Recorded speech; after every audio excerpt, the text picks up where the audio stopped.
when did you realize, oh shit, this is big now? Because I was just on your, I was on TikTok, and it's like, you have 1.7 million followers, 53 million likes. When did you realize, okay, this is serious, they want to hear from me? Man, I feel like I've been through like everything in like phases, honestly. Mm-hmm. I think that when I first got onto TikTok in 2019, that was I guess a little bit after I had started taking my social media following and presence seriously. Mm-hmm. So I think that before the quarantine, when everybody hopped on social media, when everybody got on TikTok, I already had like 300,000 followers. And I think at that time, when I started realizing every time social media, every time a trendy, sensational event happening or something happened, people be waiting on me to give my response. People waiting on me to give my take on my analysis. That's when I feel like I started to realize it was getting like, I felt like getting big. And then I think that when me and my wife, we went to New Orleans for my sixth anniversary, and shit, I had just got to New Orleans fresh on the French Quarter, and I had been there for like an hour, and within the hour, I had like 5 or 6 people that just came up to me and recognized me, noticed me from social media. And that's when I realized it was like, all right, this social media shit that got a little bit way bigger than I thought it could ever get big. Okay, so now we know we're getting there. That is so amazing because, you know, I like when you like this, like I love conversations like this because, you know, people swear that what you do is just easy. And it's like, no, you've been actually training for this for a very long time. You did debate too, weren't you? Like, yeah. What was it? Were you the leader of the debate? Like you do something? I was president of the policy debate team in a college, but I ended up being in the top 20 of the decade for college policy debate. And that's pretty much really why I sparked a lot of my interest in a lot of the intellectual issues that I get into, a lot of the ways and how I express myself. Really, just the range of issues and topics that I know about. It come from me being a college policy debater, and that's actually what I do now at the University of Oklahoma. I run the debate team. I'm the coordinator of the policy debate team. So that's pretty much what I do days in, days out. And that's really what a lot of folks on the internet usually underestimate. They think I'm just some fast talking nigga with some dreadlocks that can just, you feel me, is witty and that, you know what I mean, know a couple big words. They don't know that I really do debate. That's like actually like one of the skills that I bet the house on. You know what I'm saying? They don't know that's how I pay my bills with debate skills. They don't know that's how I made a name for myself. So I always find that to be I feel like I always find it to be, I don't even know where to even put it, but I always find it funny. You know what I'm saying? I always find it odd that people underestimate what I do and how I do, or people have a particular perception of what I do and how it's done. And usually those things are always wrong, regardless of what they thought I was doing or regardless of what they, you know what I mean? It's always something wrong where it's like, oh, I didn't know you do that. It's like, yeah, motherfucker, I do that. You know what I mean? Yes. There is a way. And that's because, you know, what's so funny? I took a debate class, just a class. I'm not on your level. And I can admit that. I took a class in college in debate. And what I liked about it was that you had to prepare for it. You had to, you know, research. Is that where research over me search came from? Yeah. Portable skills of research. Mm-hmm, you have to actually look up what your topic is and come up with all the pros and the cons. And that's the thing. It's not just the pros, it's the cons too. And, you know, I find that social media, I'm leaving it. Let's just say it like that. I'm leaving it. Yeah. I think really being real with you, I feel like all of us as content creators, the more that social media becomes intertwined in everyday lives of most people around us, we really got to figure out ways to have a healthy balance of how we consume social media and how we produce content for social media. Because I know you can really get sucked into like the machine of psychological manipulation. And you know what I'm saying? It's just really just people being on bullshit. What we know is that every week, every day, something new trending. You feel me? And based off of what's trending, you will have different people that fake like they're experts of that issue, of that topic. So this week, you feel me, they international, you know what I'm saying, experts. Next week, they goddamn legal analysts, you feel me?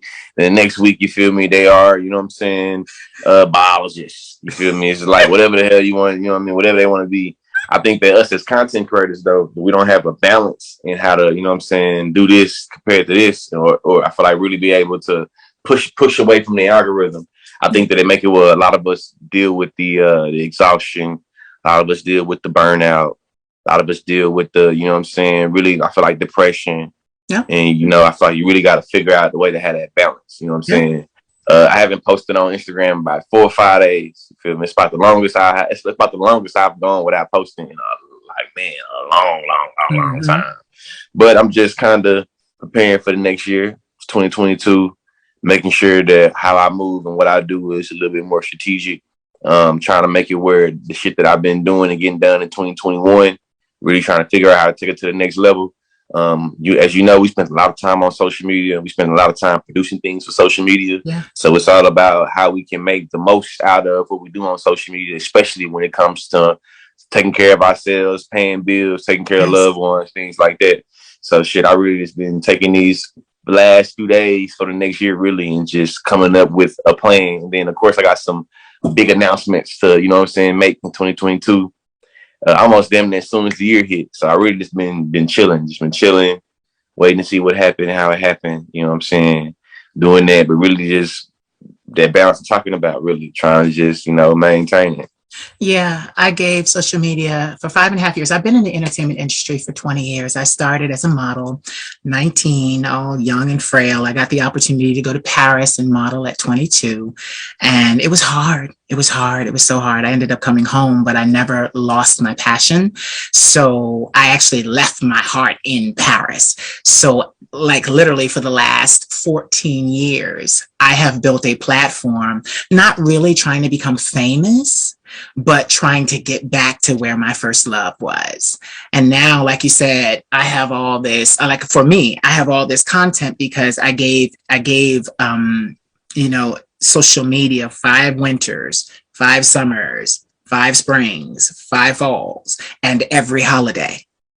And what I realized, Lee, was I wasn't making any money. I just have to say it, I wasn't making any money. I have my New Year's resolution posted now, and I'm basically breaking up with my following because I'm like, here I am, I've given you the best that I could at this level with what I had. And you guys did not support a single thing that I did financially, you know, and I had to tell them, listen, I have to go. And I had to, and Lee, I had to do it like this. I had to tell them, listen, most of you that are following me are this. And y'all gawking at me. Y'all love when I say bitch at the end of my videos. That's what you're writing me about. But I have mentoring services. I have music, 4 albums. I have merchandise. I have all of these products and services that I offer that you guys are not patronizing. So I too, with the close of this year, I had to take and come up with a new way. And I let them know, I said, listen, I love y'all. I wanted to take you with me, but I'm going to Europe. They're already asking me. They're already calling for me. And I have to go where they're going to pay me. And I had to, I had to tell them, I said, listen, paying customers can't get into the seats because y'all asses is in the seats. And I need y'all to get up and move. I don't think, and it's so funny that we went down this road already, because that's the thing. I don't think that people realize that you can make a lot of money from what we do. You can. No, yeah, that's the part though, is that I know that the industry that we in is ultimately one of the most lucrative industries in human history when it comes to social media. What I also know is that us as Black content creators, we get in the short end of the stick when it comes to people that's monetizing their presence, when it comes to people that's able to really get a financial gain from having a virtual presence. You see what I'm saying? Yeah.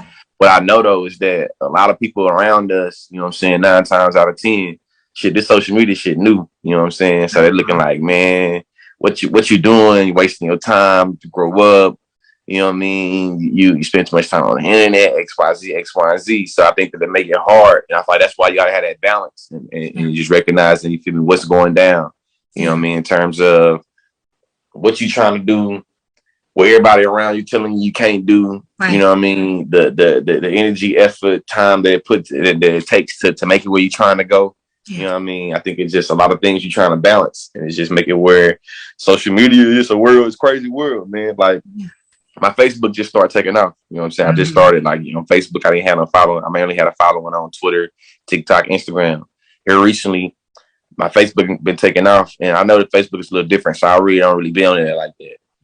I must have screenshotted some people that was like basically talking about being racist, being really hateful in my inbox. All I did was screenshot it, post it to my page like an illustration of white fragility. Yeah.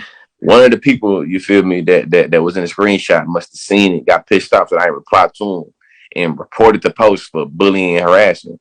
Now, I remind you, the person in the inbox calling me a weak ass pussy that's race hustling and doing all type, you know what I'm saying, like really bullying, harassing me, right? Right. The thing that came about was, shit, Facebook ended up reprimanding me, but Facebook ended up putting me in Facebook jail and ended up saying that I violated, you know what I'm saying, the community guideline and not them. So there's really thinking about, you know, what it means to be a content creator, how you respond to people. You can't respond to people how they respond to you. You know what I'm saying? Whether you like it or not, whether you think it's right or not, you know what I'm saying? And then just thinking about, you know, how the social media, all these brands, all this promotion, all this advertising that's being done on there, and really recognizing that folks making money out for you. Yeah. The question is, can you make money out for you? Yeah.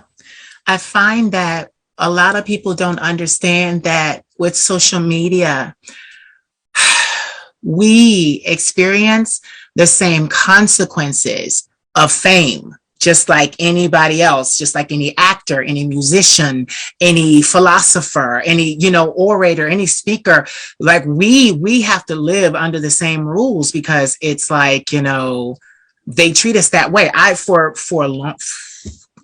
For 14 years, I have had someone in Hollywood who did not like me because they saw my potential even before I saw my potential, and wrote me one line on YouTube. I was on YouTube doing covers back in 2008, singing everything: Whitney, Mariah, Toni Braxton, Anita Baker. I'm singing. That's what I do. After the modeling, I was like, I can sing. I'm a male, but I'm a mezzo soprano.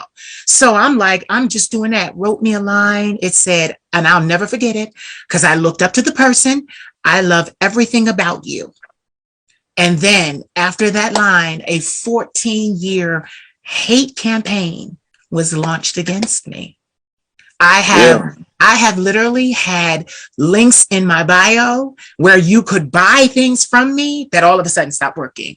And the crazy thing was, Instagram was telling me, oh, you can't put this particular link in your bio section. And I'm like, it's a link tree. And I would go to other pages. Everybody has a link tree, but mine was reported.